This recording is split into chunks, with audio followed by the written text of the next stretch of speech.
What's going on, people?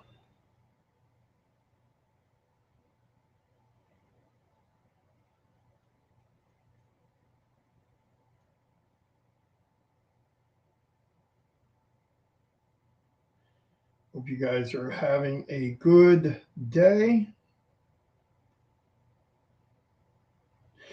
Excuse me.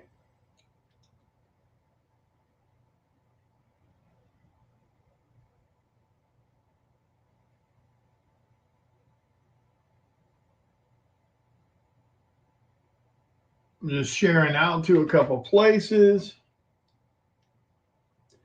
But yeah, I hope you guys are doing well.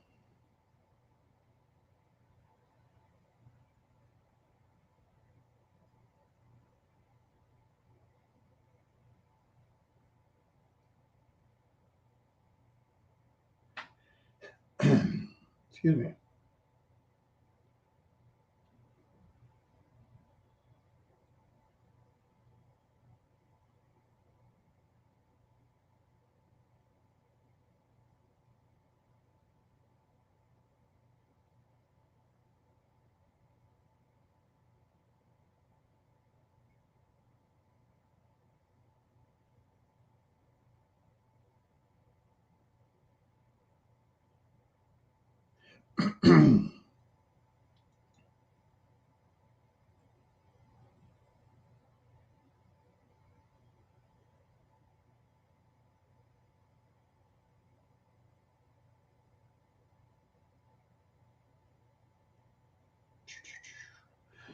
Oh, bear with me a second, guys.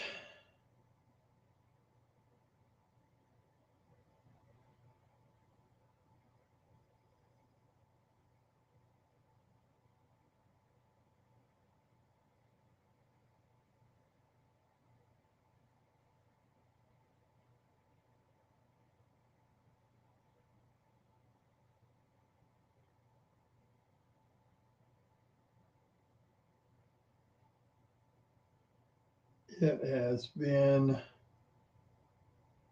a busy, busy week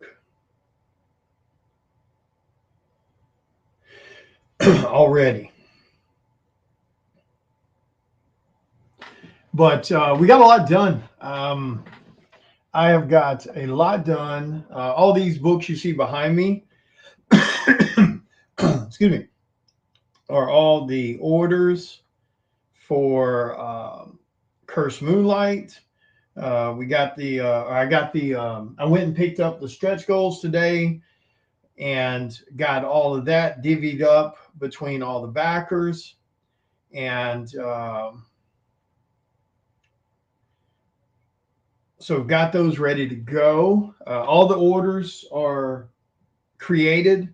I've got started printing shipping labels today. What's up, Paul? Hope you're doing well. So we got a lot done, or I got a lot done.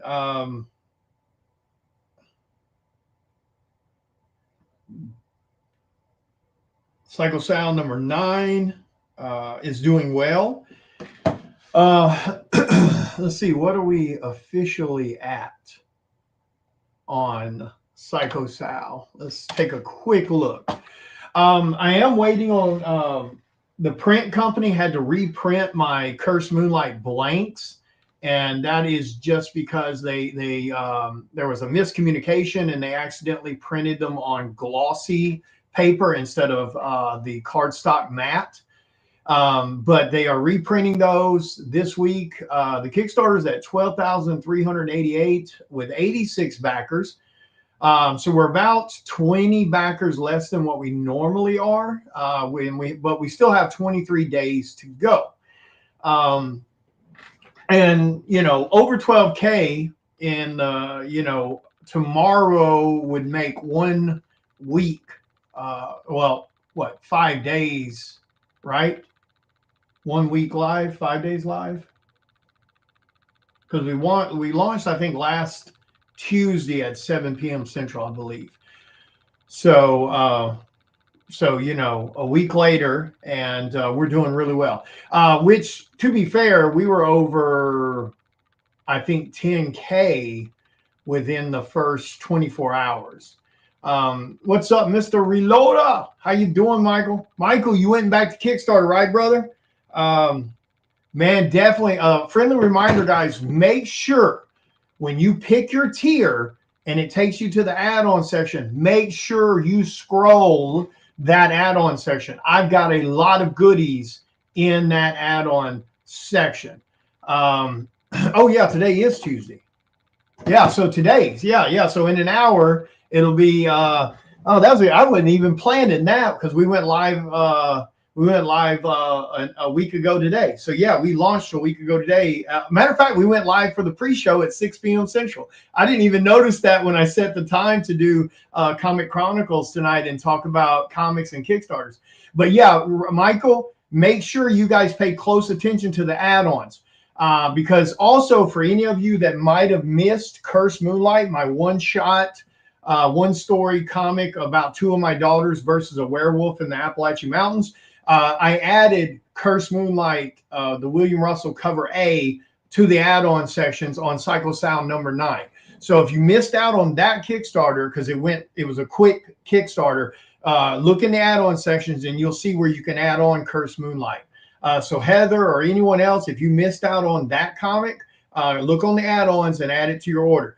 The other thing I added after the Kickstarter had launched, I added the new Psycho Sal logo t-shirt.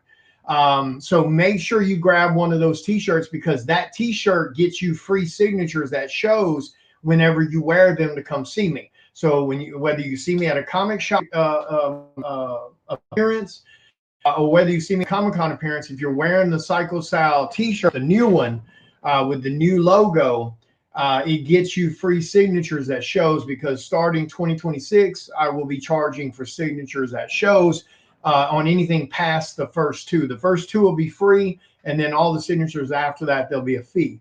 Okay, awesome, Heather, awesome.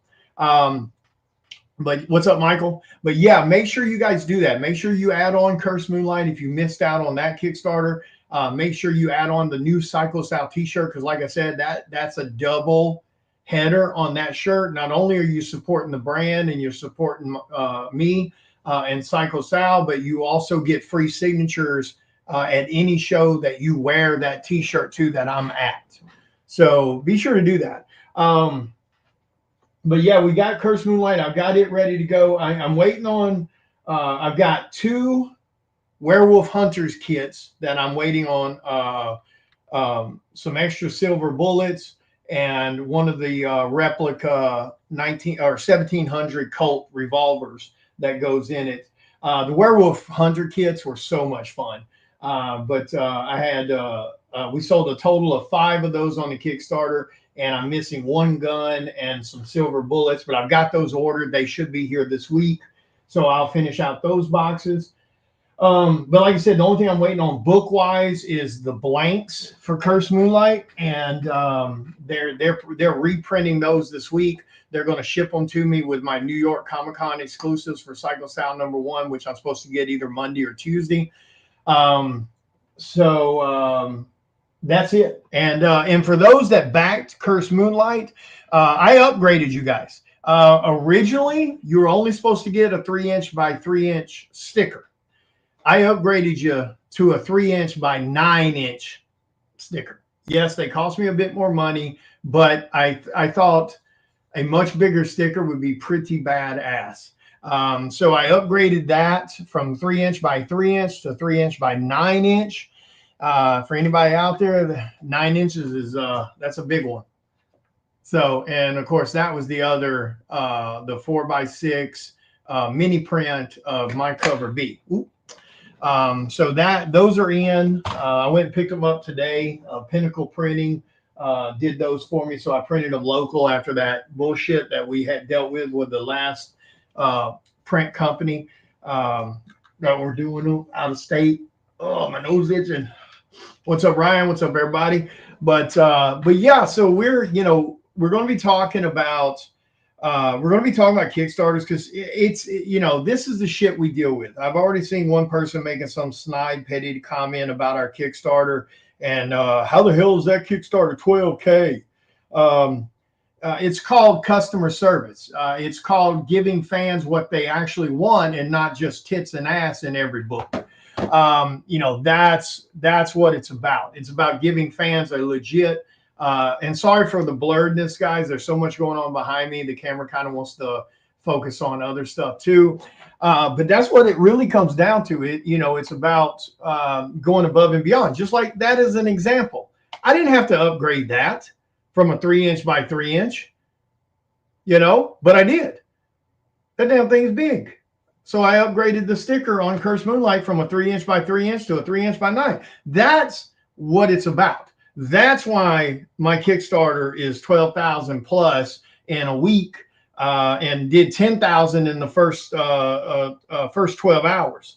I believe it was over 10,000 within the first 12 hours. Hell, it was over, what was it, over 4K in the first 5 minutes. I mean, but that's the shit we deal with. That's why most of the people in this industry don't like no one else in this industry, because it's always some snide, petty ass, backhanded comment. It can't ever be, holy shit, that Kickstarter's 12K, congratulations. It's got to be, why is that Kickstarter 12K? Well, it's 12K because I have a fan base I busted my ass for. It's 12K because we put out a product that is, is actual legit storytelling, quality writing, quality storytelling, quality printing, quality art, quality covers, and above and beyond customer service. That's why the hell it's 12K in a week. That's why it was 10K in the first, 12 or 24 hours or whatever it was. That's why, and it'll do more than this for the Kickstarter's over with. We average about 100 to 110 backers per Kickstarter. That's what we've averaged on, 8 other issues of Psycho Sal. So we still got some backers that they'll jump on board over, this weekend and then next week. And then when you get down to the last 3 or 4 days, you'll have a bunch of people jump on at that point. So I'm praying. I don't know if we'll hit 20K. That's going to break my heart if we don't hit 20K, because I really, really, really wanted the Psycho Sal hoodies. I don't know. We'll see. If we could get some of you big ballers to jump on and back the Kickstarter and really sling some funds at it, I mean, we might. Right now I'm just praying that we break the 15K. Is there a chance that may not happen? Yes, that's definitely a chance. But I'm hoping we pass the 15K. All the covers, I definitely have to give everyone credit for Psycho Sal number 9, because everybody did a damn good job on the covers. I'm super proud of how well they came out. I'm definitely proud of the energy and everybody put in. And like I was telling you guys, I can't express this enough. Make sure you grab this cover on the Kickstarter if you want my cover, because this will not be the cover that will be available on my website or at my table at shows once the Kickstarter ends. For the first time ever, my cover on this, my cover is a Kickstarter only variant. The version that will be on the website and that will be on my table at shows will have me and Lori and Chris removed from it, and it'll just be Psycho Sal, which is kind of an homage to the very first cover I did on issue number 1. And of course, how far along my art has come, in these past 3 years alone, that, when you look at the face versus this cover versus the first cover. So, this is one of those things, first time ever, it's a Kickstarter only variant for my cover. And the other thing too is, make sure you guys add Dave Kemp's cover to it. He's the featured artist on it. Dave Kemp's actually a colorist. Every once in a while, he'll do a cover. And he wanted to do one for the last issue of Psycho Sal 9, since he's worked on so many of the covers doing the colors for it. So of course I told him, he's welcome to do a cover, and this is what he did, and he absolutely swung for the fences. It's badass. So make sure you grab that, because again, I can't stress it enough to you guys. Every single item. What's up, George? George, make sure you go back to Kickstarter for me, brother. I need all the help we can get. We need everybody to show up. Go throw $15 at it, $20 at it, whatever you can afford. Help us out, man. And if you have backed it already, thank you. But if you haven't, George, for anybody that has not backed this damn Kickstarter, I need you to go back it. I do way too much for this community for you guys not to back this Kickstarter. And do me a favor, don't wait till the last day. Do it now. They don't take the money from you right now. They don't take the money until the last day when the Kickstarter ends. So go grab it. So help us get to that 15K stretch goal and open up 2 more freebies. That's Dave Kemp's cover. Yeah, he's normally a colorist. Thank you, George. I appreciate it, man. I try to do what's best for you guys. I always try to put you guys first and think about you guys first. I always do crazy giveaways and raffles and stuff like that. I mean, I try to give back to you guys as much as I can because you guys make all this possible.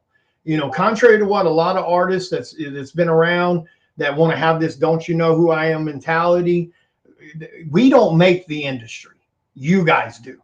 So, but I need you guys to show that love in return because I'm one of the very few artists that will go live and give away $600 worth of signed exclusives for just random, for no strings attached. I'm one of the very few artists that will go live and give away $1,000 worth of original art, including published cover art, just for shits and giggles, But I need you guys to show that love in return. So please do me a favor, go back that Kickstarter right now. Like I said, it's a great read. It really is a great read. If you guys have not read it yet, it's one hell of a damn a ride, that's for sure. And the one thing I will let you guys know also is, and a lot of people can vouch for this that has read the series, this does not read like a comic book. Psycho Sal reads like a TV show. What's up, Tyson? It reads like a TV show. So it's one of those things that it's like the drag strip, man. It is Top Fuel Funny Car racing. It is pedal to the metal from issue number 1, page number 1, all the way through. And we just keep applying that pressure till we get to the last page of the last book. And I mean, literally the last page of the book, of issue 9. So please, guys, do me that favor. Like I said, it's only $15. It's the covers start at $15. So they're extremely affordable. I try to keep the Kickstarter as affordable as I can, even though it's a giant size issue. This one's like 36 pages or something like that. So it's a much larger book than any of the other ones have ever been. I think we have one other issue that was like 32 pages. And then everything else has been, that 26 or 24 to 28 page. But yeah, please do me that favor. Like, don't wait till the last minute. Don't wait till the last day or the last week. Go back in now so we can help those numbers go up. Like I said, it doesn't matter to me whether you throw $15 at it for one cover or whether you grab the Psycho Sal t-shirt in the add-ons with your order or Curse Moonlight if you missed that. Just go help us however you can. There's 10,000 of you following me on the social media platforms. There's no damn reason we can't hit 20K because, as a reminder, at 15K, all physical backers that spent more than $80 on the Kickstarter gets a Psycho Sal trucker hat. If you spent under $80, of course, there's another stretch goal for you guys too. So I didn't forget about you.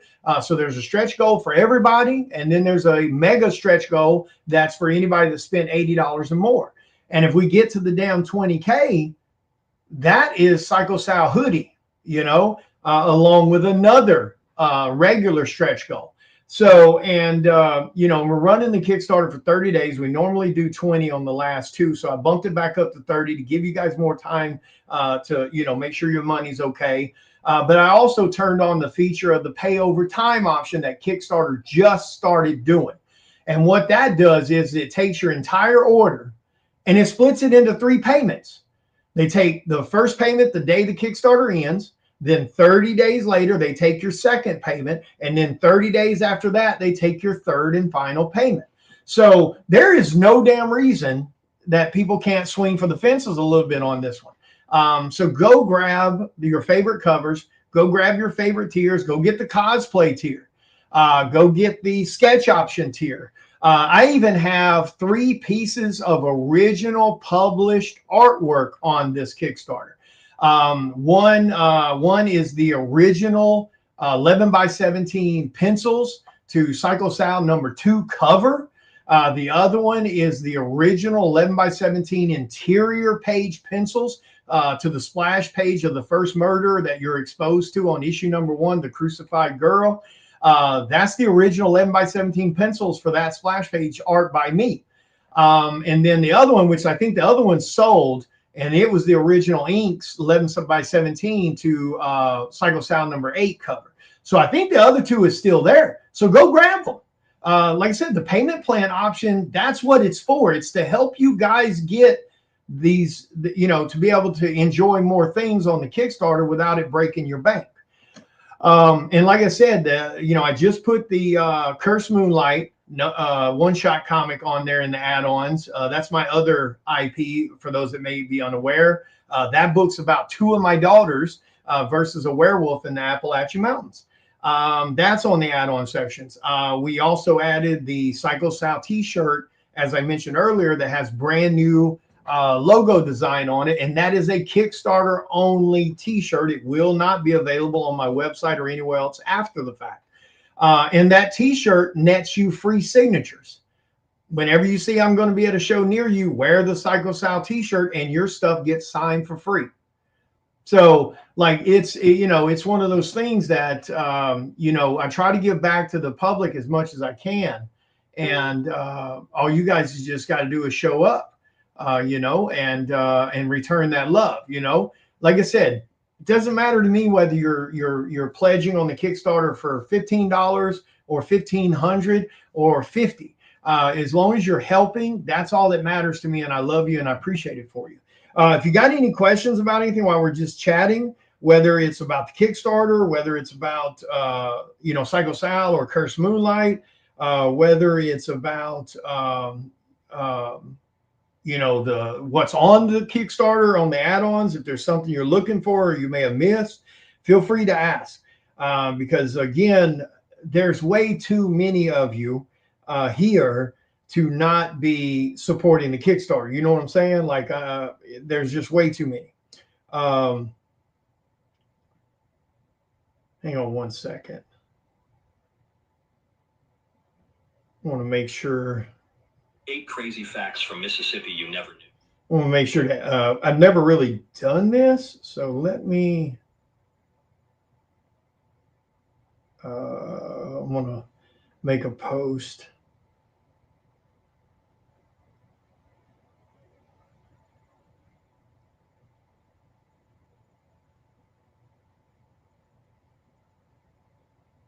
But yeah, I try to make sure, you guys have some really cool things to choose from. All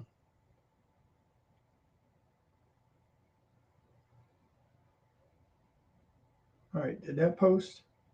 Okay, I think it did. Okay, trying to.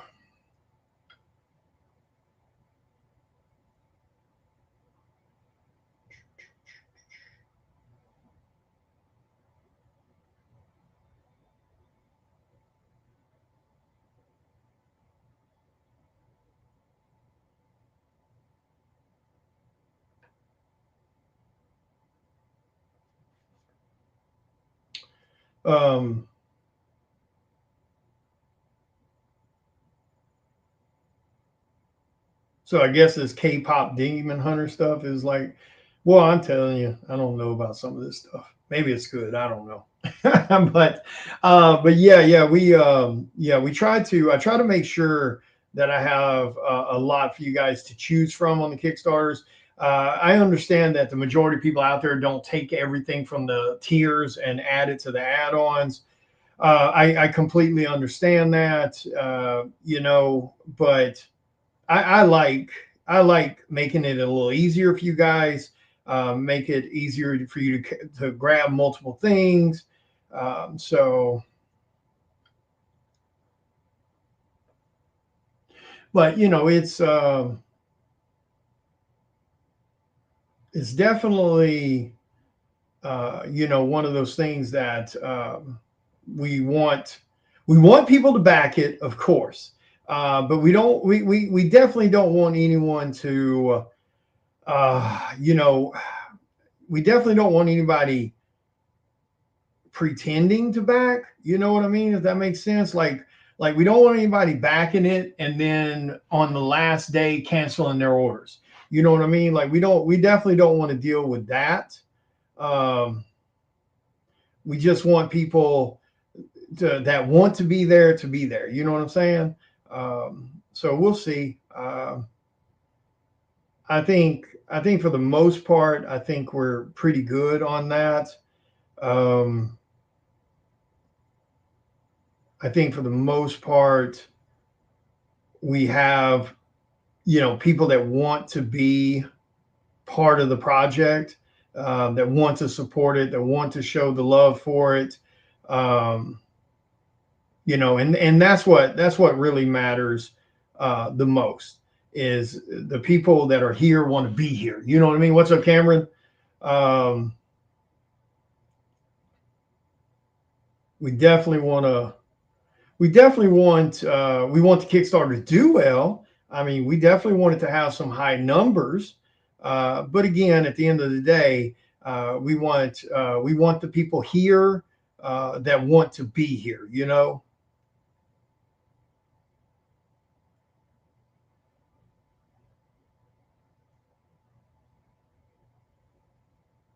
Hang on one second.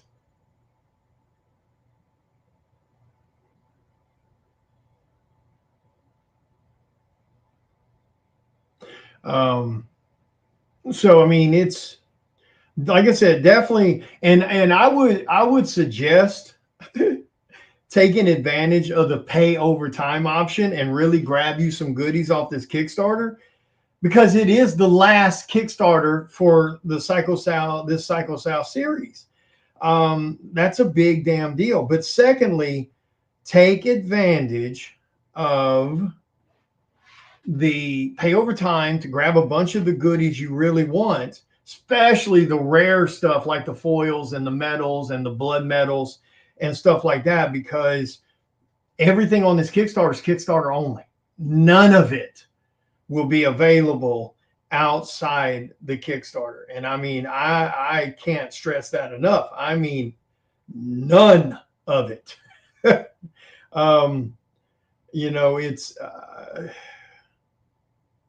It's it's one of those things that, if you don't get it, you're not going to be able to later at all. I mean, unless you find it randomly on the secondary market, of course, and then that's where stuff can get real expensive. Again, especially if you're talking about rare stuff, like blood metals or the blood foils and stuff, because like most of the time on these Kickstarters, the blood metals, which is something new we just started doing with issue number 8, they are straight up, less than 5 in most cases. Usually I do a 5 print run on those. So I mean, that's another reason you guys should definitely be paying attention to that. You're talking about something that is just stupidly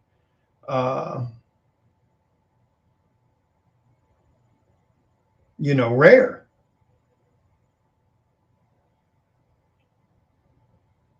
So I don't know. We'll like I said, that the Kickstarter will still grab some more people over time.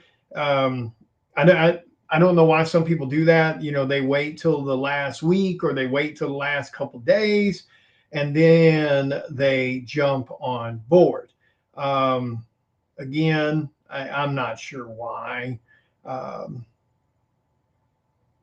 because again, for those that may not know, they don't take the money from you right then. They don't take the money till the last day. So you're not you're not losing anything right at that moment. You know what I mean? Um, they're gonna pull that on the last day. So where the hell did everybody go? We had like 8 people in here. What the hell? Oh my god. Where are you people?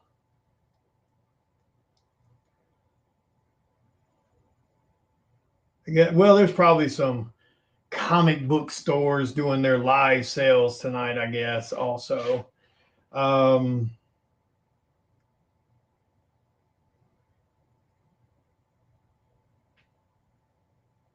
let's see. The other thing we want to talk about is if you do back people's projects, if you do pledge to people's Kickstarters, please keep that in mind about staying true to your pledges, keeping your word. Please make sure you do that. Don't go back someone's Kickstarter and then you know go later go drop your pledge down to the bare minimum. Try to avoid that the best you can. If you think that $20 is all you can handle, then that's plenty, and we appreciate that. But we need these numbers, and one of the main reasons we need these numbers to stay accurate is so we know when we pass Kickstarters. I'm sorry, when we pass stretch goals, we know we're at legit numbers. You know what I mean? We know we've passed that stretch goal. We know everybody's going to get that freebie. Don't go in there and, again, back a Kickstarter, make your pledge, pledge $100, pledge $200. And then on the last day, you jump in and you cancel it. Especially don't cancel it. I mean, in my world, you go to a block list and you never benefit from anything else I ever do, because we're just not going to tolerate the pretend support. And what I mean by that, I mean going in and slapping down, whether it's $50 or $100 or $1,000, and then on the last day you jump in and cancel your pledge. We're just not going to deal with that. We're not going to tolerate that. Because people are going to show us the same respect that they show, live sellers and, stuff like that when they go into their live shows, claim a bunch of books, and then, when the show's over with it, they're expected to pay that money. And that's the way it should be. If you don't want something, don't claim it. If you don't want to back a Kickstarter, by all means, don't back it. But damn sure don't do that. So a lot of people are kind of taking that stance now when it comes to their projects, as because we don't make anybody show up to back our projects. You know what I mean? We hope you do. We hope you want to support it, but we damn sure don't make you. So therefore, we want people showing us the same respect that they show live sales or pre-sales on books. When you show up, claim a bunch of stuff, and then decides you don't want, and then trying to back out when it's time to pay. So no, we won't tolerate that here. If you go into Psycho Sal and you back it, and then on the last day you cancel your pledge, you will never, ever be eligible for any more of my giveaways, my raffles, my pre-sales, my early bird stuff, nothing, because you'll go on my block list.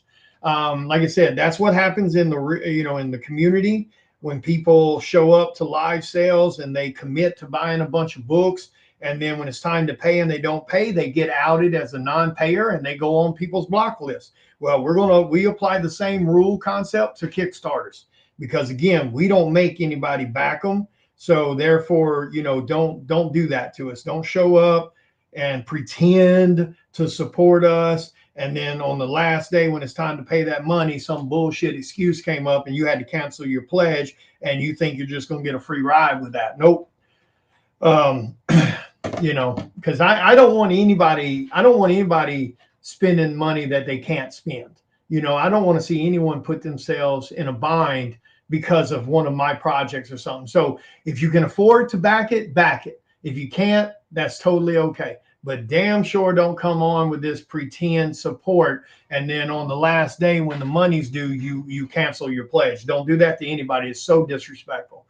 You're disrespecting the creator. You're disrespecting everybody that worked on that project. You're disrespecting everybody else that supported that project and stayed true to their pledge. And I mean, I'll be honest with you, the same applies to the pledge in general. Pledge what you can, pledge what you want. Don't go in there and lower your pledge later. Leave it where it is unless you're wanting to increase it. Don't do that to people either. Like I said, because you know from the get-go what you can and can't afford. And I want the numbers to be accurate. So when we're getting close to those stretch goals and everybody getting a new free item, I want to know that those numbers are legit, and that on the last day, the shit's not going to drop under and everybody miss out on a free item, you know, because we've had that happen. Luckily, knock on wood, it's only happened on one Kickstarter, but it sucked when it happened. You know, on that last day, we lost a bunch of people, and they just either tweaked their pledges from $100 down to 15 or 20, or we had, like on that particular project, we had 8 people that just canceled their pledges. Well, their ass went to my block list, and at that point was where I made it aware to everyone: if you do that to us again, you won't get past the block list. We won't tolerate it no more. And people stuck to their guns, because when I made that announcement, we launched Cycle Sound number 8. And we only had, I think, 2 people cancel their pledge on issue number 8 versus 8 on the Kickstarter before. And then on Cursed Moonlight, I believe we had 3 people cancel their pledge. You know, so it's been much better since I put my foot down about that shit, because it is completely disrespectful. Don't do that shit to people. Yeah, you wouldn't like it if I showed up to your live show, claimed $200-300 worth of damn books, and then when your show was over and you sent me a PM wanting your money, I told you, oh, well, I can't do it. Shit happened. Your ass would label me as a non-payer. You would call me out publicly, and you would block me. Well, that's the way we're going to treat Kickstarters too, because it's the same damn thing. Don't do that to people. Your word is your most important thing in this world. Don't break your damn word, especially to people that give so much to you. People that go out of their way to do so much for you in the community. Damn sure don't shit on those people, because that is rare as hell. Most people do not do stuff for people. So keep that in mind. The majority of people out there don't give 2 shakes, and they ain't going above and beyond for you. They're going to do the bare damn minimums to make their money, and that's all they give a shit about. So don't crap on people that treat you right. Let's see what else we got going on. Let's see, I leave early Friday morning for Chattanooga, Tennessee. I've got to do Chattanooga Comic Con this coming weekend. They're bringing me in as a guest artist for that show. So a huge thank you to the folks over at Chattanooga Comic Con for that, for the pro invite. Then I'll be there this weekend. I'll come home probably either late Sunday night or early Monday. And I'll be home for a few days. Then I leave to go back to Tennessee to Pigeon Forge for the Smoky Mountain Show.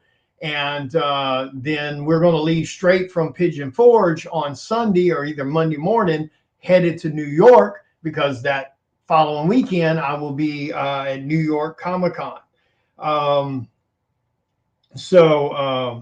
You know, we got a lot going on, man. I will be gone.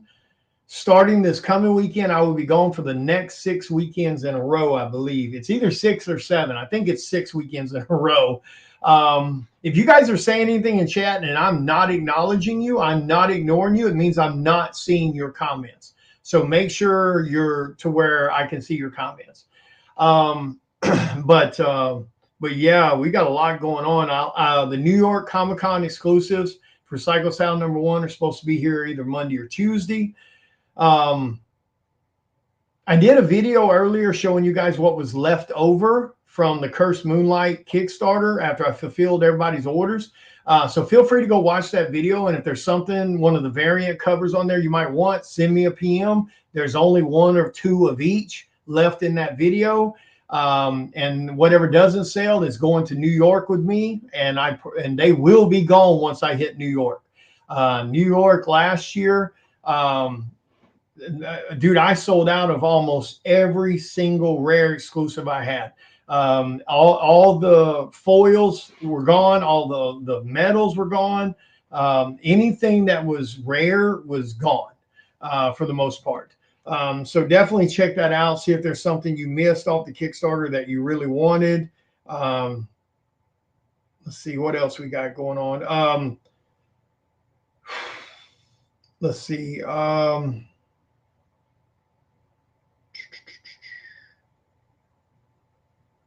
We've got the new, my cover just dropped for the new Don't Pay the Ferryman cover.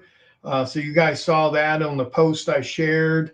My doll cover for Chris's new book is being colored right now as we speak for the Doll Maker book.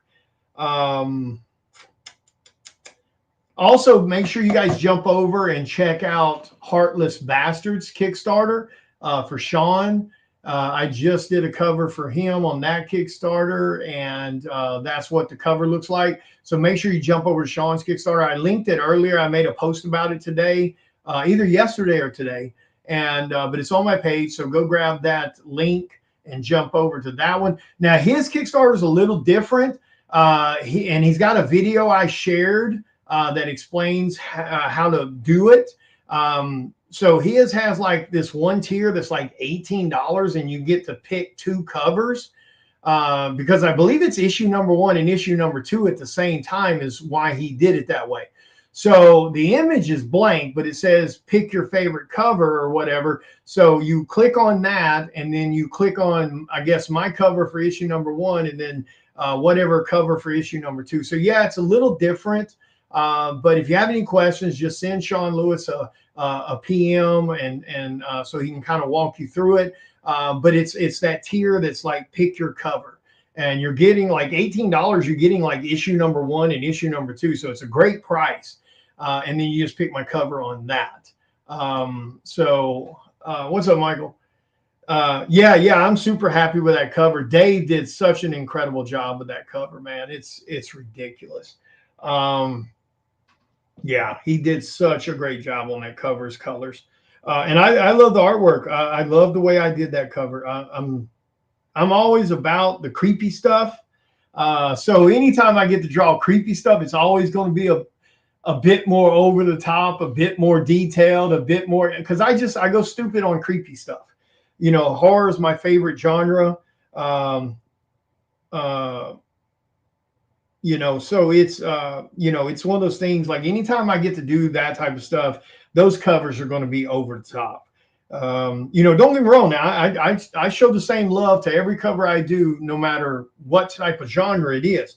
I make sure that I'm giving everyone that same attention, that same professionalism.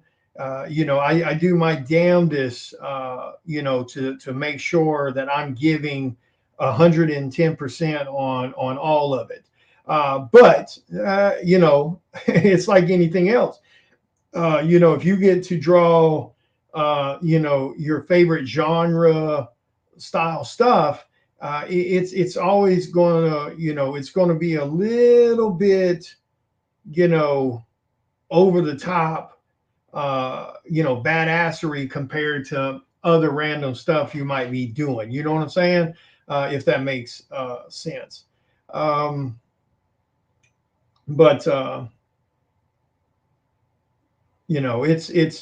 It's definitely one of those things we want everyone to be happy about the work we put out for them.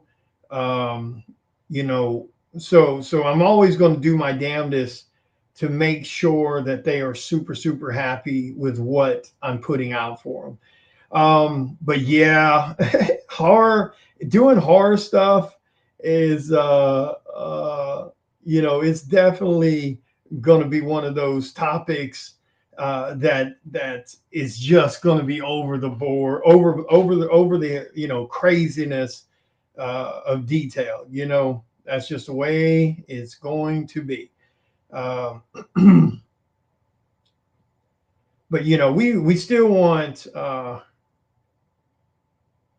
people to enjoy the covers. So I try to stay in the realm of stuff that they might recognize or resonates with them. So I try to make the covers as fun as I can, but I still want to make sure that they stay true to what the subject matter is. And if it's horror, I want it to be creepy. I want my covers to solicit some kind of reaction.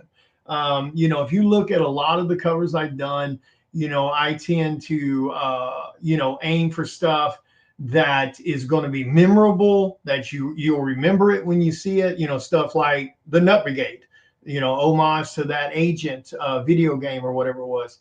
Whether it's Deputized, that cover there, I think is a classic Western style cover, and people really love that one. And then, you talk about stuff like The Road.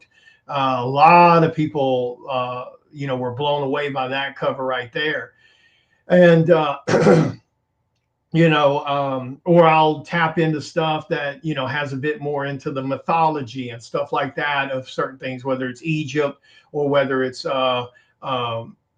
Greek mythology and things like that. So, I try to do these covers that, that are definitely kind of over the top, but also a bit simplified, if that makes sense. Like, I try not to over clutter covers for the most part. That's why I tend to do a lot of times I'll do these torso shots, or I'll do these, kind of almost a little over half body shots, etc. I try to do these things to where it's kind of in your face and it's super recognizable, the material. It's easy to read and understand what that particular cover is and what's going on. So, and of course it's, I've had a blast with it, because there's no doubt about it. As much as the many hours as I work per day, and then I'm doing 6 to 7 days a week on average, my art has grown so much, and hell, even in the last couple of years, alone, in the last couple of years, let alone the last 7 years of doing this. Like, when I look back at covers I did 7 years ago now, I'm like, whoo, and then, we've got stuff coming with Cycle of the Blood Moon and things like that. Sorry for the glare on that image. So, it's one of those things that I try to do these covers that I think you guys will enjoy and that you'll have a lot of fun with when it comes to things like the Nut Brigade. The Ferryman covers have been a big hit with a lot of you guys, so you've enjoyed that. So it's, I get that there's some people out there that do covers and they kind of just phone that shit in. And I've had it happen to me. I've had artists that I've hired and put on my projects, and I look at their covers when they go, "Hey, I'm done." And I'm sitting here looking at it and I'm like, "Oh yeah, you did that shit over the last day or two and phoned that shit in." Sadly, it happens. What's up, Paige? It's oh man, it's easy to do, man. All you got to do is just aim for the biggest grinder in the room and not let anybody outwork you, not let anybody bring you down. Ignore the haters, ignore the bullshit and jealous petty artists, and just keep rolling. Because that's one of the great things about this. Like, you don't have to be the most talented person in the room. You don't have to be the most well-known and famous. You don't have to. What's up, James? You don't have to be anything other than determined to be the biggest grinder. There's tons of artists that run circles around me visually, but they're not going to outwork me. That shit's not going to happen. There ain't nobody in this. Two things that is never going to fucking happen in this industry. You are not going to outwork me, and you are not going to out customer service me to the fans, because I prove that shit all the time. I mean, how many artists do you know that goes live a couple times a year, 2 or 3 times a year, and gives away $1,000 worth of original art, gives away $500, $600 worth of signed exclusives? I mean, how many people do you know that run Kickstarters and upgrade simple shit like stickers from a 3-inch by 3-inch to a 3-inch by 9-inch just for shits and giggles? How many people do you know that does a Kickstarter and gives away $8,000 worth of Psycho Sal t-shirts for free? Exactly. So like I said, they might be able to kiss ass better than me, to play the politics better than me. They can draw better than me in some cases, but they're not going to outwork me, and they're not going to out customer service me to the fans. Oh, damn, dude. I hate to hear that. Yeah, I'll be at New York this year. What's up, Steven? Steven, James, did you guys go back Psycho Sound number 9 yet? I need you guys to go back it. Go throw $15 at it, $20 at it.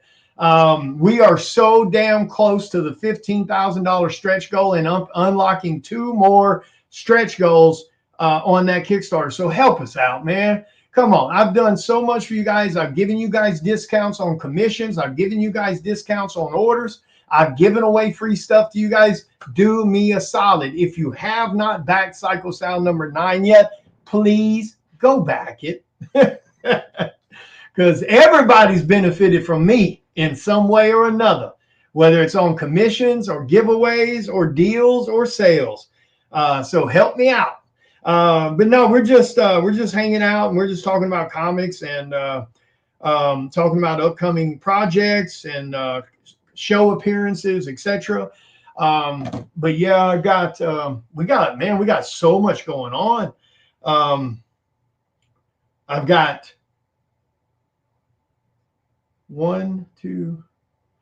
I got 4 more covers that are about to drop for you guys.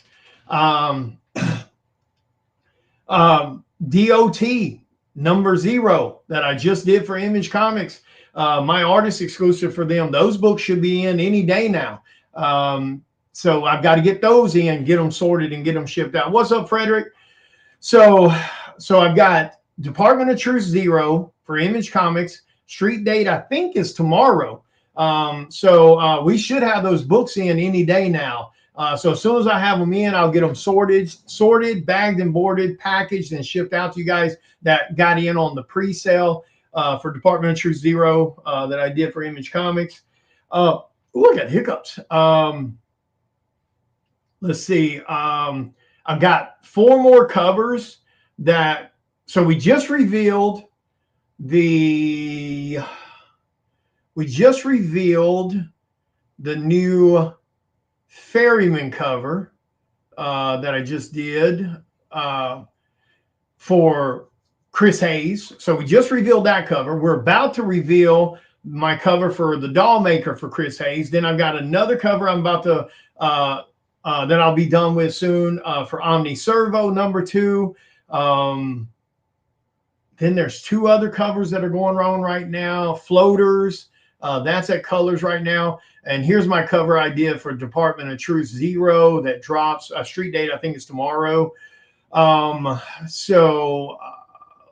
else we got? Damn, I'm trying to think all we got without. Oh, awesome. Thank you, James.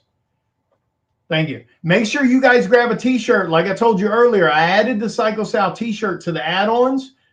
And that is a Kickstarter only exclusive t-shirt with the new logo design. It will not be available outside of Kickstarter.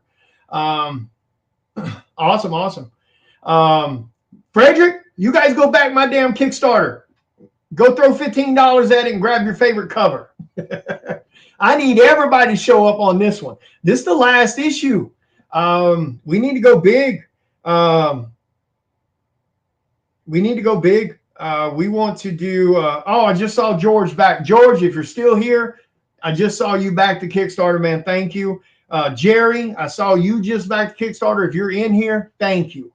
But yeah, we're so damn close to that 15K. So y'all do me a favor and go back that damn Kickstarter.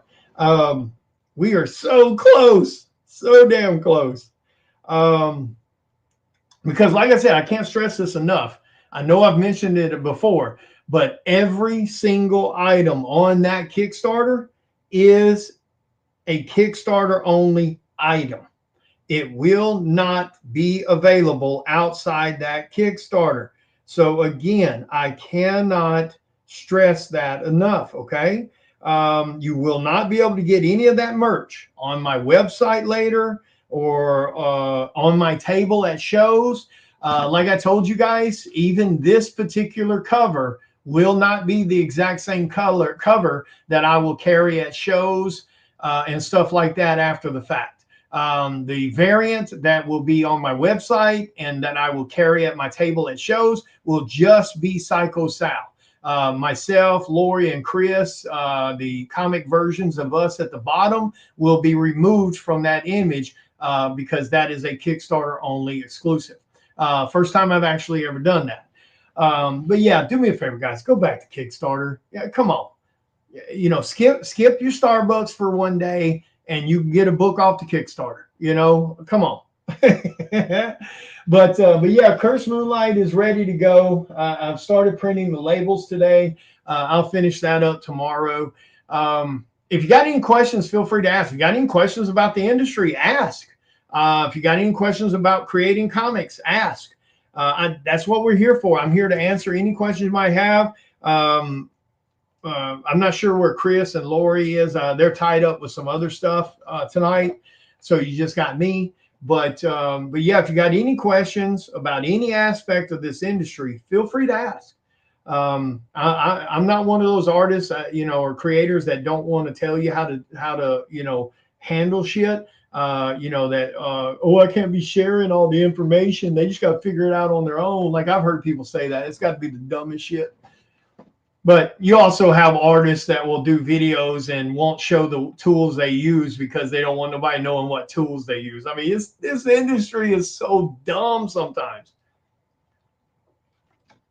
It really is. It is so damn high school most of the time. It is the weirdest industry I have ever worked in. And I mean, that is crazy.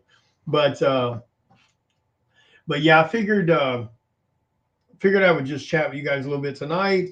Like I said, it's new comic book day, so a lot of you guys have probably picked up a bunch of new stuff at the comic shop. And somebody asked me one day why I don't put Psycho Sal in comic shops. I'll be blunt with you, it's not worth it.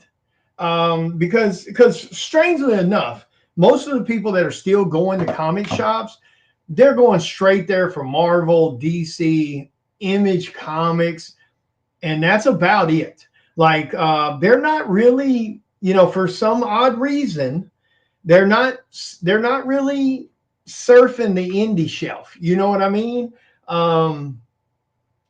You know, I don't know why. There's a lot of great books coming out of indie these days, a lot of great material and stories. And if you're somebody that, and the only shit you read is main company books, you're severely missing out on a lot of great reads. But yeah, it's just not worth it, because the other sad thing it is if you put your indie book in a comic shop, they don't promote it. You know, they're not, every customer that walks through the door, they're not mentioning to that customer, oh, hey, you want something good to read? You should try this. Because I've stood, here's the thing. The reason I know this for a damn fact, I've stood in comic shops before that has an indie section.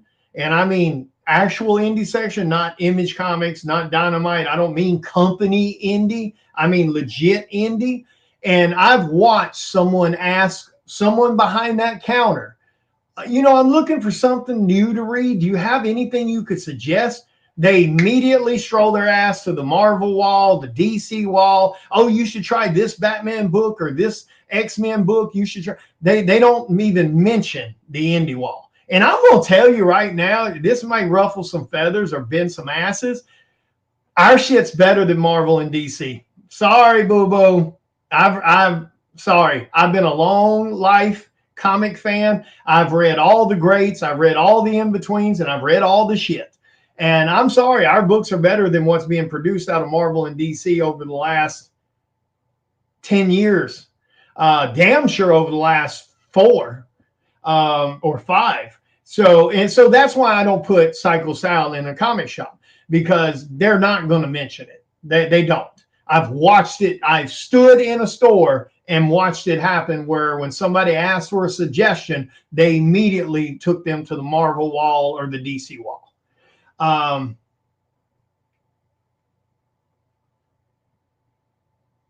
Oh, nice. Yeah, I would concentrate, because see, that's one of the, you got to, so you think about that. I've been doing this 7 years. I've got 160 plus published covers under my belt. Everything from Image Comics to Dynamite Comics to Coffin Comics with Lady Death, and all types of indie books in between. And I've got 9 successful Kickstarters under my belt. I've done a complete run of my own IP with Psycho Sal issues 1 through 9. I've got Cursed Moonlight, my one-shot comic that was successful. I've got my Mummy book that's being drawn right now on the interior page. That'll be my 3rd IP in 3 years. Then we have Cycle of Blood Moon that's coming this year, which will be my 4th IP in 3 years. Not to mention one of the largest with 30 plus issues under it. And I didn't approach any IPs until 3 years ago. So I'd already been in the business technically 3.5, almost 4 years, building a fan base before I ever even launched Psycho Sal number one. And I'd already known what I was wanting to do with Psycho Sal about the 2nd year I was in the industry. So I knew I wanted to do that, but I spent 3.5 years building a fan base. And that's why Psycho Sal did so well. Because again, horror is a very tough niche market to do. Unless you're doing some crazy ass, over the top, bloody, insane shit, or a bunch of nudity, and horror is tough to do. It's a smaller niche market in the comic community to begin with. And then on top of it, it's not one of those things where you do a horror comic and then you can sell it to the horror movie fans, because they are not really buying it. All they're buying is the horror merch, T-shirts and statues and toys and all of that. They're not really buying horror comics. So build the fan base first. In my opinion, that's what worked best for me. Psycho Sal was successful from day one, and in the same group of fans, in the same 100 people range, has shown up for every single Kickstarter since. Now, has it grown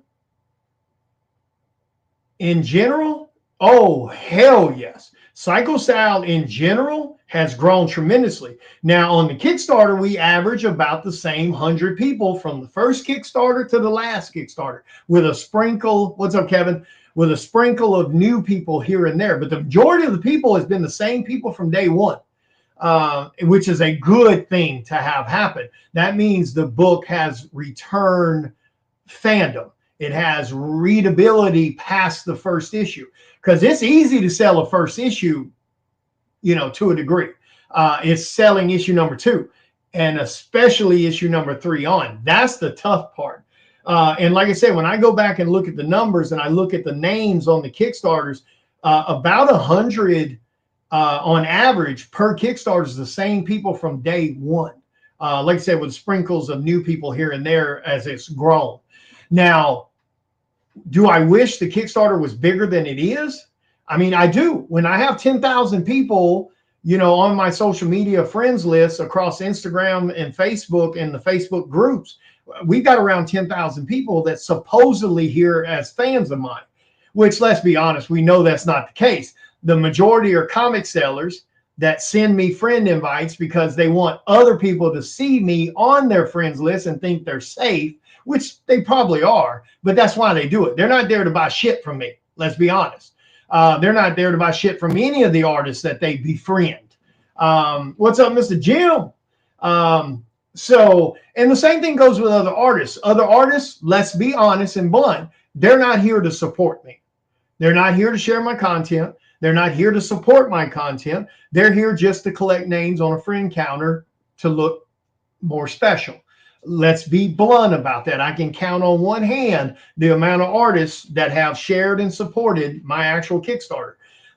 You know, so so sadly, even though you may have 8 or 10,000 people following you on social media, you're only going to net about, hell, you're not even going to get 1% of those people to buy shit from you.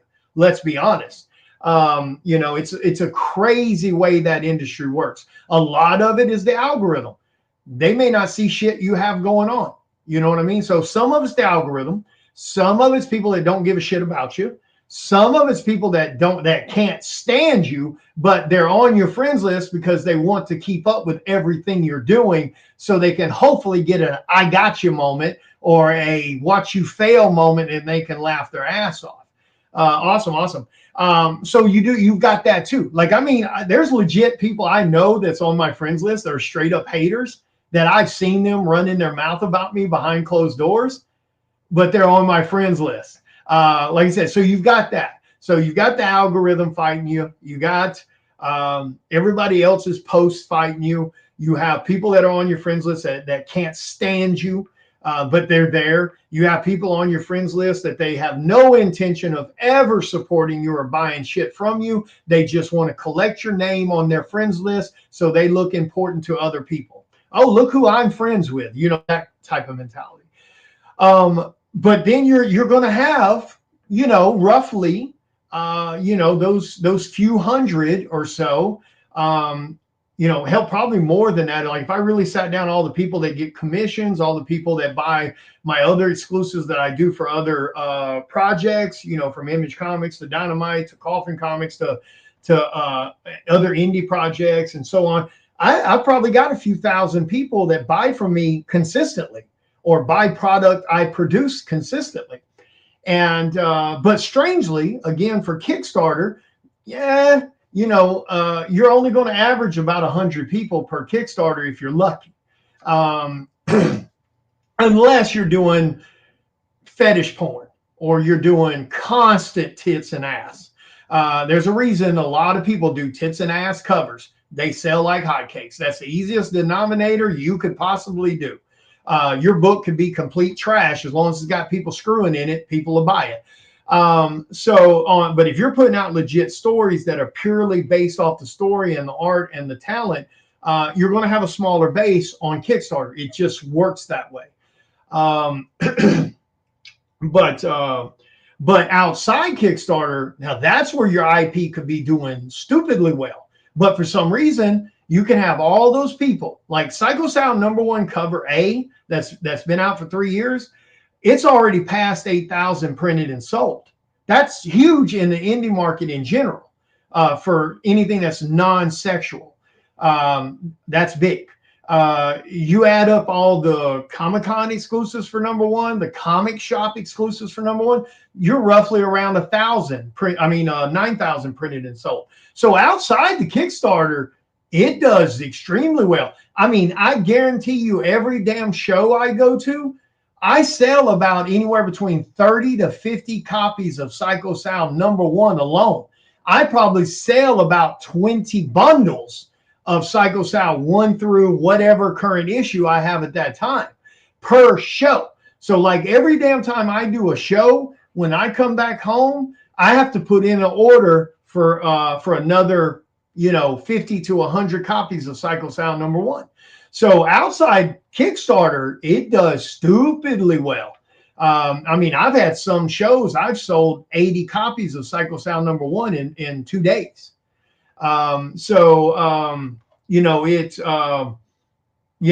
It's strange, but a lot of that, again, to be fair to people, that's because there are a shitload of trash that do Kickstarter that never fulfill people's orders or take 3 years to fulfill it. And like I said, most time it doesn't even fulfill by then. Let's be blunt. So sadly, I get why a lot of you are very standoffish about backing people's Kickstarters, because again, there are so many Kickstarters out there that have screwed y'all that I get the apprehension. I completely understand it. So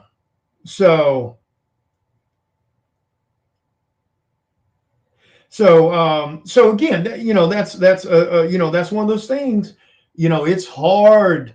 It's hard to win back people's trust when you screwed them. So you know, when you've tainted that industry with all these shitty people, because there's a lot of shitty people in Kickstarter or any of these funding platforms. Let's be blunt about it. There's a lot of people that have gotten screwed over for hundreds and hundreds of dollars. So I totally get why people are scared about there. They're like, well, I'll just buy the book off your website. Like I've had people say that. Oh yeah, I you know, Kickstarters make me nervous. You know, I'll just get your book from you when you put it on your website or when I see you at a show. And I'm like, okay, that's no problem, because I'm not going to pressure nobody. You know, I try to explain to people there's a difference between me and others. I mean, we consistently prove Psycho Sal goes to print, because Psycho Sal's 100% done before the Kickstarter's ever turned on. That's something 99% of the industry do not do. And that's because I want to make damn sure that book goes to print regardless of what happens on the Kickstarter. So that's why we 100% finish the book prior to turning the Kickstarter on. So the minute the Kickstarter ends, that 14-day grace period for all the money to be collected, once that's over, the book goes straight to print. Within 3 weeks, give or take, we have the books in hand. We're one of the fastest producing indie books on the fucking market, and we stayed consistent with that for 3 years, over 9 books, counting Cursed Moonlight. So we've proven that it is doable. So contrary to all the bullshit that other creators want to preach about how I can't do this and I can't do this and that's not possible, you're a damn liar, because we've proven it. Just on me alone, we've proven it for 9 Kickstarters, about to prove it again for a 10th. So prices vary, Kevin, when it comes to original published work, if that's what you're asking about. So it varies. It depends on the project. It depends on the popularity of said project. It depends on the complexity of the piece. And then also you got to remember, what I charge isn't what you're going to charge. You know, so I'll be blunt with you, and this goes to any artist out there. Don't worry about what other people charge for their stuff. Because as new artists and up and coming artists, you know, you don't want to get caught up in that mindset. Well, so-and-so charges this, so I'm going to charge that. And I'm not saying that's what you're doing. I'm just speaking in general. A lot of new artists fall into that concept, that mindset that, oh, let me ask so-and-so what he charges or she charges, and then I'll charge the same thing. You can't do that. You know, I've been doing this for 7 years. I've got a proven fan base. I've got a proven work ethic. I've got 160 published covers. I've earned the money I make for what I charge for originals. But even then, it still fluctuates from project to project, the complexity, the popularity of that item, etc. But yeah, don't worry about shit like that. What I charge is irrelevant. What anyone else charges is irrelevant. You just need to figure out what you're comfortable charging and work your fee into what makes sense for you. So you got to look at a few things to figure out your prices. How much popularity do you have? How new are you on the scene? What's your quality of work? Consistently, where's your quality? What's your level of quality? And that's consistent, not occasionally when you're having a great day. You have to look at, what do I draw and how does it look quality wise on a consistent pattern? So where's your quality? Where's your quality? How long does it take you to draw something? That plays into it too. And then, you know, you need to look at your popularity. How much of a fan base do you have right now? Because when I first got started, I was doing $30 headshots in color. I was doing covers for some people for free, you know, just to get the books under my belt for publication. You know, hell, there were some cases I was doing covers for free for a few people to get, because it was a well-known IP. And I'd be like, yeah, I'll do the cover for free and I'll pay my colorist. So not only did I do the book for free, I turned around and paid my colorist $75 out of my own damn pocket to color it. But I also got comps, you know, I say, hey, I'll do that. And you give me like 10 copies of my book when it's printed to help. And they were happy to do that. So So like I said, for new and upcoming artists, or really any artists in general, don't be concerned with what other people charge, because you if you're going to, you have to look at it objectively. You have to go, how long has that person been in the business? How big is their fan base? How fast do their commission lists sell out? How many published books do they have under their belt? How many Comic Cons a year do they do appearances at? All of that plays into it. So it's not just as, it's not as cut and simple, uh, for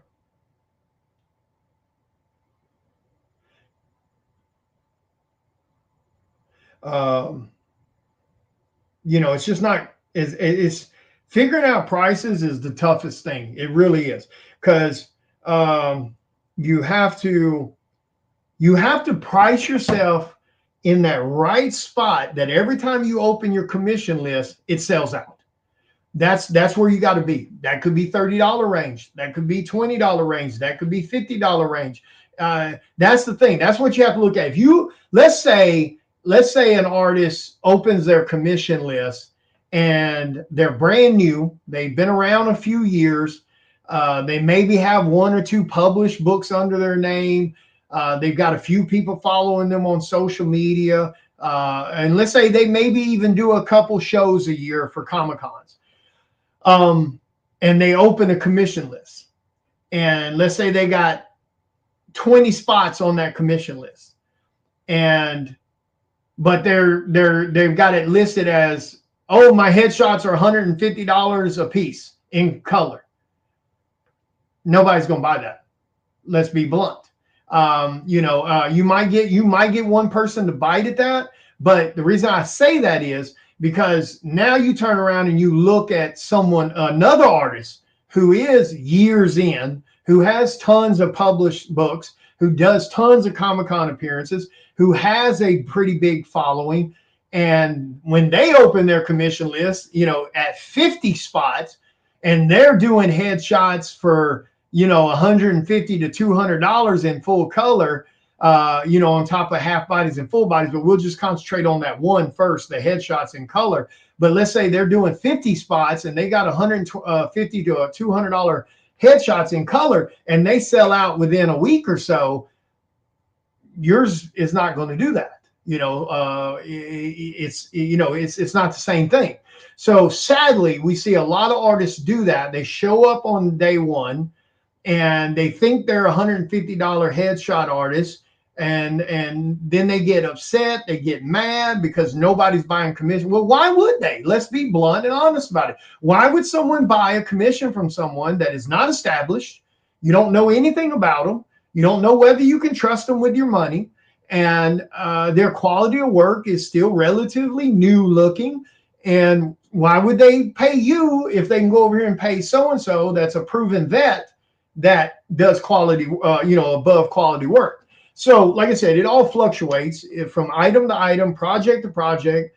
But like I said, don't get caught up in that. Don't worry about what anybody else is selling their stuff for. Figure out what works for you, because at the start of your career, more work and more exposure is way more valuable than nickel and trying to maximize your fee. Because again, showing up on day one, most artists are not $100 artists. They're not $200 artists. In most cases, they're probably not even $50 artists. Let's be blunt about it. Because again, you haven't proven anything to the people out there that might be looking at you. They have no clue whether you can do the art. They have because you don't have a library of stuff to show them. They have no clue whether you can be efficient with your time, because they look at your page and they don't see you posting shit tons of art. They see you posting everything else. And when I say you, I don't mean you direct. I'm just speaking as you and the public, speaking as you, the artist. That's another thing that people need to be mindful of too, is, man, I tell you, my back must be out of whack. Look at how, when I'm trying to just look how low this shoulder is compared to this shoulder when I'm just sitting straight up. Let me make sure I'm setting straight. Am I setting straight? So I'm setting straight up from what I can tell. Look at that. Look at that. Look how low. Look how low that shoulder is compared to that one. Woo, my back must be severely out of whack. I need to go to the chiropractor because that should be like when I move my shoulder up to match, I can feel my body is like this. Holy crap. I got to go back to chiropractor. Holy crap. But yeah, so don't get caught up in that. Don't be concerned with that. Figure out what works for you.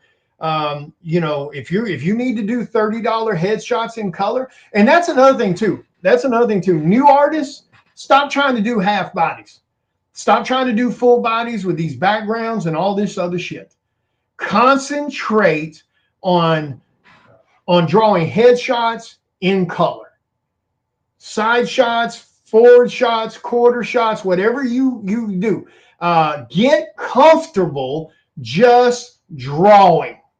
You know, just work. You need to be rolling your ass out of bed. If you want to play in our ball field, you need to be rolling your ass out of bed every fucking day at a reasonable time frame, and you need to be grinding art for 8 hours a day minimum, 7 days a week. I don't give a shit what anybody else tells you. That's what you need to be doing if you want to play hardcore. Okay, that's the first thing. So the first thing, get out of bed. I don't give a shit if you work another job. I don't want to hear that bullshit cry me a river excuse. I don't want to hear no shit about your spouse, no shit about your kiddos, no shit about your TV time and your video game time and your football game time. If you want to do this and people take your ass serious, roll your ass out of bed every single day. Don't be sleeping to no damn noon and shit like that. I don't give a fuck if you were up till 2 a.m. Excuse my language. Roll your ass out of bed at 6 a.m. every damn morning and sit down and draw. If you have a job, when you get home from your job, sit down and draw at least 4 hours a night. I don't want to hear no bullshit excuses. That's what you need to be doing first and foremost. And then when they look at your Facebook, when you do that, and you're constantly posting this new art, whether people are buying it or not, you're posting it. Boom, boom, boom, boom, boom, boom. You know, every single day. That's the way it needs to be. And the other thing you need to be doing is concentrate on drawing headshots in color, because that's the most common thing that people draw on blanks, comic blanks, and they sell the easiest.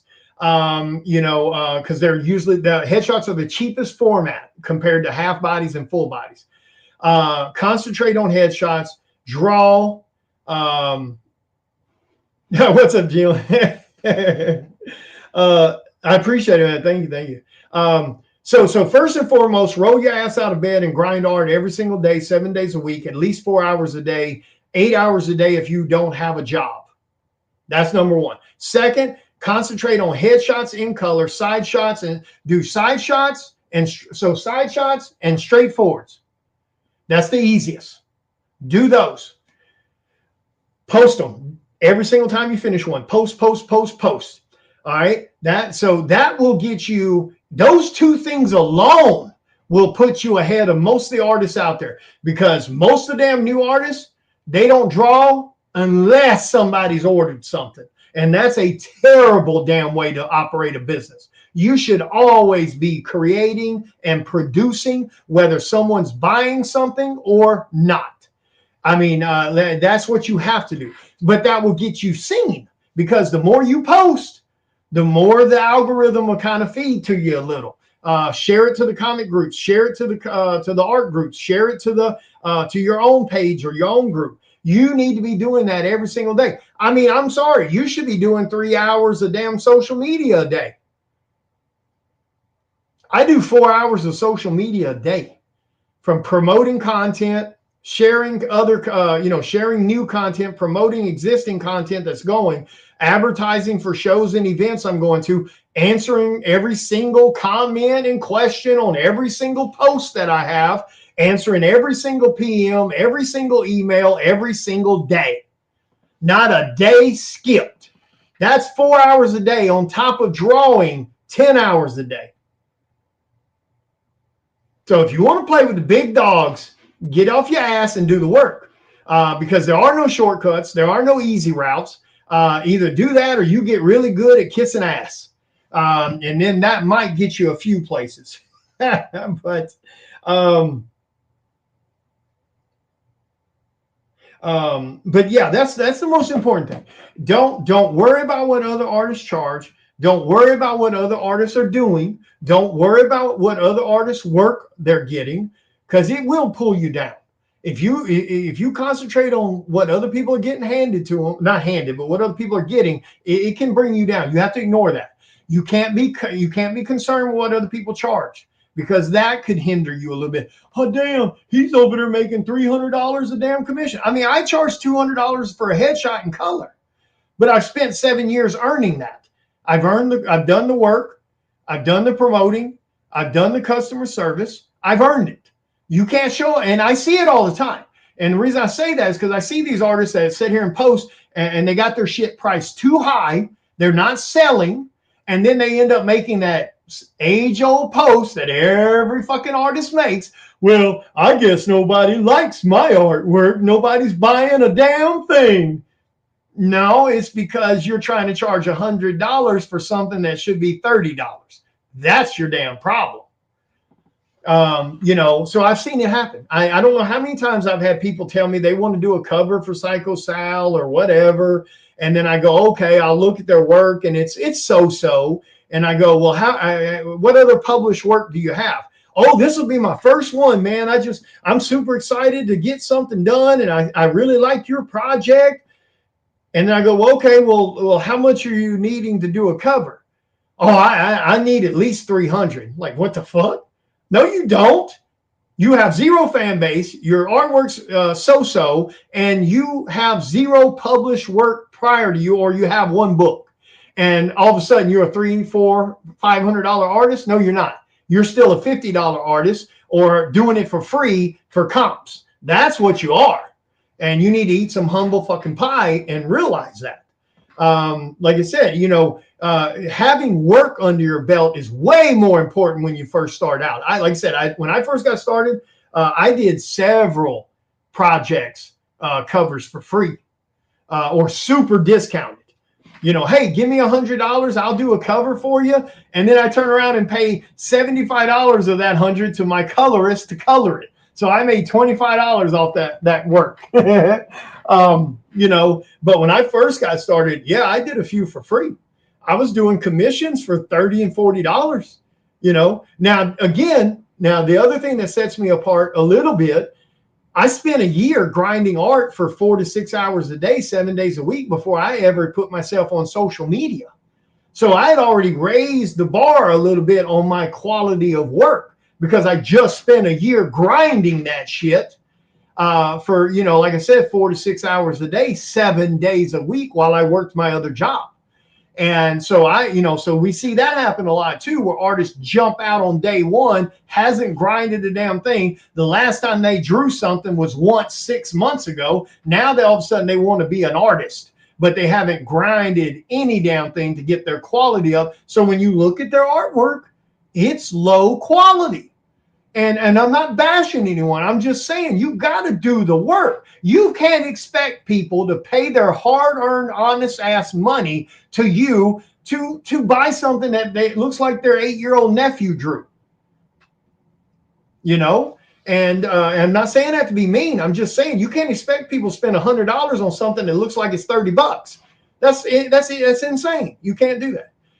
You got to pay your dues. That's 100% right, Michael.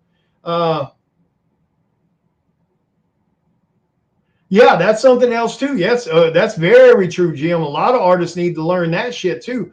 I preach it all the time that the fans are the bloodline, and we need to be showing them the proper respect when they come to see us at shows. A lot of artists want to be dismissive to fans. They want to be rude to fans. They want to act like the fans are bothering them. Don't be that either. Customer service has to be number one. That is, the fans are owed our absolute best with customer service, period. I don't give a shit how tired you are. I don't give a shit how many shows you just did in a row. I don't give a shit about what's going on in your personal life at home. Fans don't deserve anything other than the utmost love and respect. They spend their hard-earned ass time and money with us. And we are not a necessity in any way, shape, or form. So, no, that's something a lot of artists need to really wake up and remember. Fans, fans don't owe us shit. We owe them everything. And sadly, you see that a lot, especially with artists that's been in the business 15, 20 plus years. They have this "don't you know who I am" mentality, and every time a fan walks up, they're quick to be very dismissive and try to rush them along, and just so they can set their ass back down and play on their phone. That I've sat in pro row so many times against names that have been around for 20 years. Be rude to fans, dismissive to fans, rush them away from their table as soon as they bought something. Like, they'll stand there and talk to them a few minutes till they buy something, and then they're kind of ready to rush them off when they bought something. All they do is plop their ass back down in the chair and play on their phone. Or like some of them try to rub all up on and sweet talk some little bimbo that sat down at their table. I've seen that one happen too. Be dismissive to fans to talk to some little random ass cosplayer that walked up to their table kissing their ass, and now they want to milk it.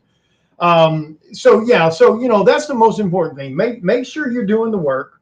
Make sure you're setting your prices that suit you. Because again, what I charge has nothing to do with you. What Mark Silvestri charges has not shit to do with me.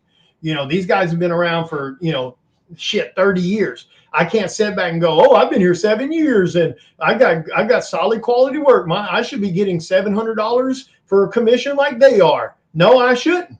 I mean, I saw a guy the other day who posted his damn commission list for an upcoming show, and this guy hasn't done shit. He's got some self-published books and his artwork is mediocre at best, and he just happens to be buddy with certain people to get signed on to certain people that bring artists to shows, because he's buddy with the guy who does it.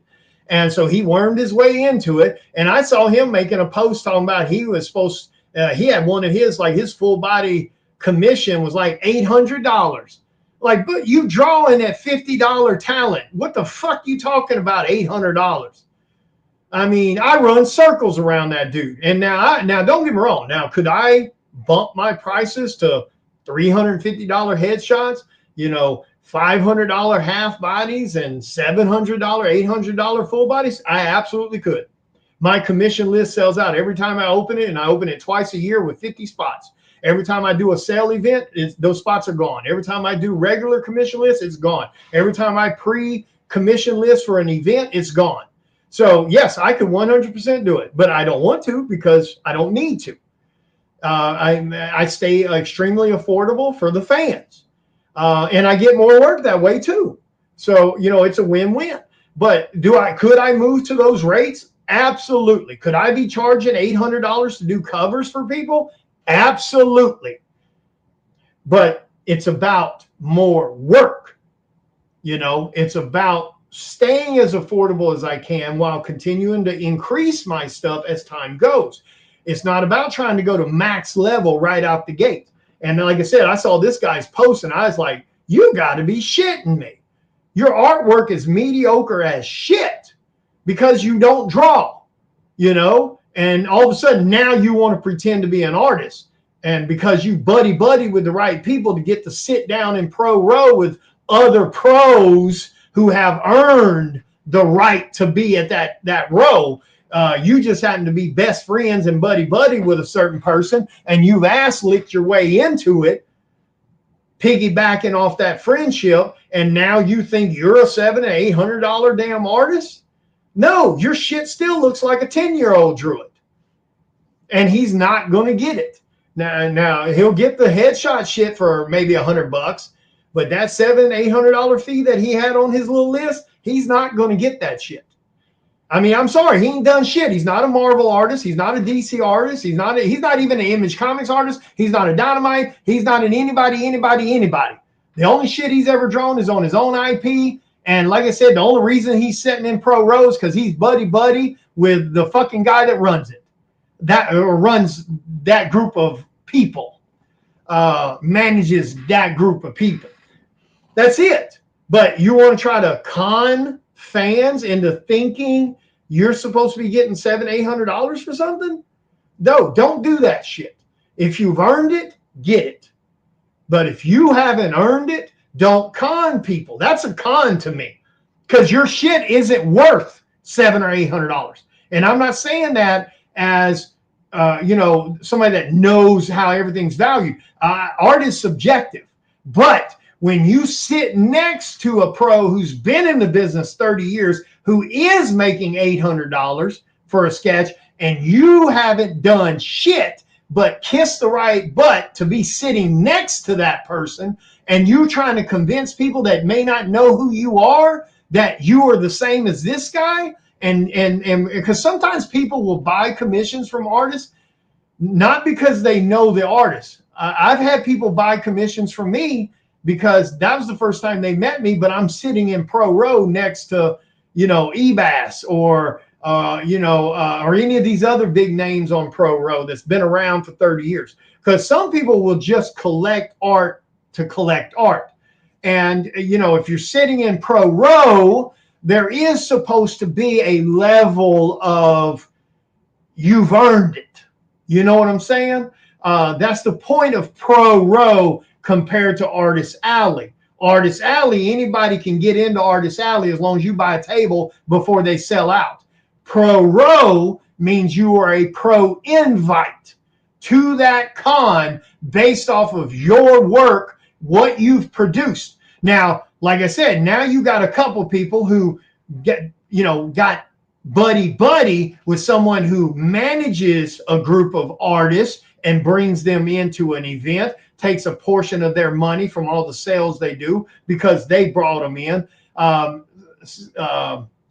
Sketch Op, Sequential Art, Scott's Collectibles. There's several of these groups that bring in a certain list of artists to all the shows, and then they take a percentage of what you sell because they get you these spots. But again, that's what that's meant for. Those are pros. Those are not amateurs that ask Kiss the Right Person to get a spot next to the pros. So I take it as a bit deceitful because you're sitting someone who is not a pro in pro row, and you are conning fans that may not know any better, thinking that they're spending $200, $300, $700 on this person who hasn't done shit. So don't be that way. Don't be deceitful. I consider that deceitful because that person isn't going to know any better. He's going to be sitting here talking to this pro that he does know, getting a sketch in a sketchbook, paying $200-$300 for a headshot, and then he may go down the road getting everybody to do something. Now you got Joe Blow, who hasn't done a damn thing, sitting next to the pros because, again, he ass-licked the right person, and now he's in the mix, and now you're paying that dude $300 for something that's worth $50. All right, have a good night, Jim. So, that's it's bullshit. It's con artist shit. So don't scam people, and I consider that scamming. I'm sorry. They can get pissed at me if they want to. I don't give a shit. I think it's wrong. I think it's dirty. I think unless you've done a certain amount of pro work, your ass should not be in pro row. I don't even give a shit if you're kissing the ass of one of those people that bring in 5 or 6 artists or 10 artists. I don't care. The promoter should look at that list and go, why is that person in this mix up? Well, he's okay. Well, he doesn't have a list of pro work, so I can't give you one of the tables for him. That's what it should be. But they don't do that. because they don't want to upset those people that bring in like 10 artists, which has got to be the dumbest shit to me, because those artists would still come if you gave them a table, whether they were under someone else's label or not.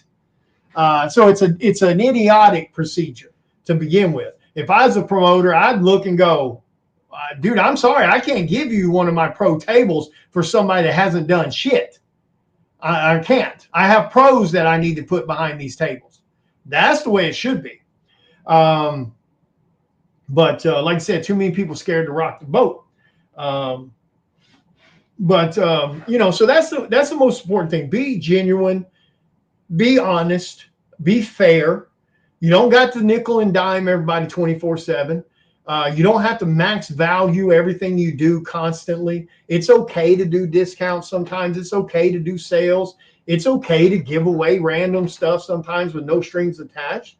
But make sure the customer service thing is there first. Make sure you're doing what's right for the customer. Make sure you're not doing shit to scam them or mislead them or anything like that. Make sure you're putting their respect first.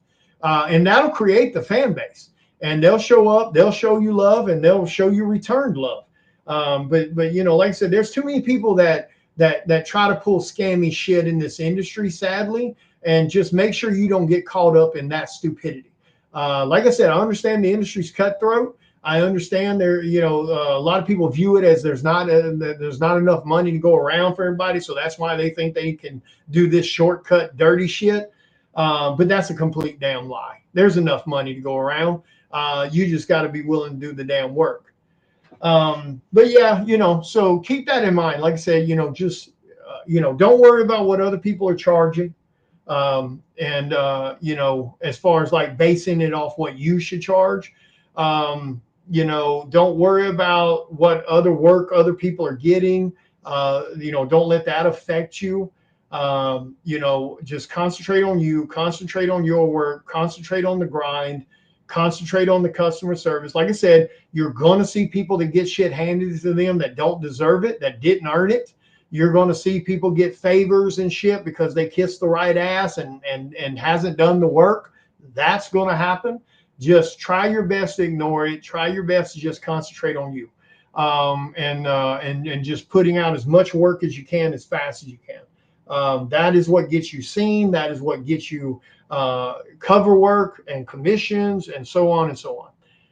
But anyway, guys, I'm going to get off here. We've been live almost 2 hours. Like I said, just wanted to chat about some random stuff, answer any questions you might have, things like that.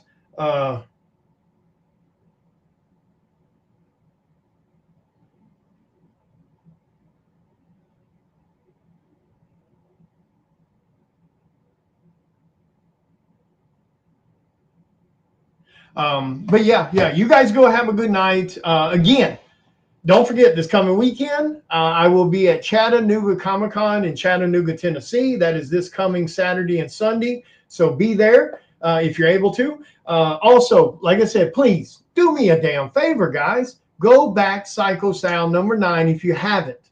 If you have backed it, please stay true to your pledge. Do not go in there and lower your pledge. And especially don't go in there and cancel your pledge. I don't want to see anybody going on the non-payers list for canceling pledges. We ain't playing that game no more. I love you no matter whether you're pledging it by $15 minimum or more. It doesn't matter to me as long as you're showing love to it. Just don't do any pretend support. You know what I mean? Don't. Stay true to your pledge. Stay on target. And let's get to the down $15,000 stretch goal. We are so close to unlocking 2 more freebies. So help me out. Go share the project if you haven't. If you're a fan, share it for us too. Damn sure go back it for us. If you're an artist that worked on this damn Kickstarter, you better go back this Kickstarter. I'm not joking. I told you guys from the get-go, that's one of the things we do. I support every Kickstarter I'm a part of. You can too. I made that clear to every single person that works on this project. The thing I ask is you share it, you help promote it, and you support it. So go, if you worked on this project and you haven't backed it yet, you better go spend $15 on this damn project. Like I said, I think that's due. I think that's a way of showing that person gratitude and respect for letting you work on their project. Like I said, I support every single Kickstarter that I do covers for. Whether I ever read the book or not is irrelevant. I go to it. I spend at least $15 to $20 or $30 on average on every single Kickstarter I do a cover for. So keep that in mind. If you're somebody that's lucky enough to be able to do a cover for someone's project, you show that respect and you go back that project. Now, I know a lot of people don't. And I can tell you right now, that's bullshit and it's rude. I'm just saying, because the comps they give you cost more than the damn $15 you would have backed it, let alone if you were a paid contributor to doing a cover. So keep that in mind. You know, when we print the, you know, especially for me, when I print 10 comps at, you know, almost $5 a book, that's out of my pocket. So the least anybody can do when you work on someone's project, you go back that damn project. It can just be the bare minimums. The, you know, $15 cover, $20, whatever the case may be. Always show that damn respect. Like I said, I do it on every single Kickstarter I'm a part of. So make sure you guys do it too. Anytime you work with anybody on their IP, you show that gratefulness and that respect, and you go back that damn Kickstarter, because part of our job is to help make that Kickstarter successful, in my opinion. That means promoting it on a weekly basis during the run, and that means backing it financially. $15. Go do it. Okay? Anyway, you guys have a great night. I'll talk to you later. And thank you again to everyone who has backed the project. I absolutely love you guys, and I appreciate it. Thank you to everyone who has shared it. All of that helps. But yeah, let's go get to 15K, guys. There's no reason we can't be there. We are so damn close. So help us out. Good luck, everybody. Talk to you later. Have a good night, guys. Yep, I'll miss you guys at Red River too. I'll be there next year, though.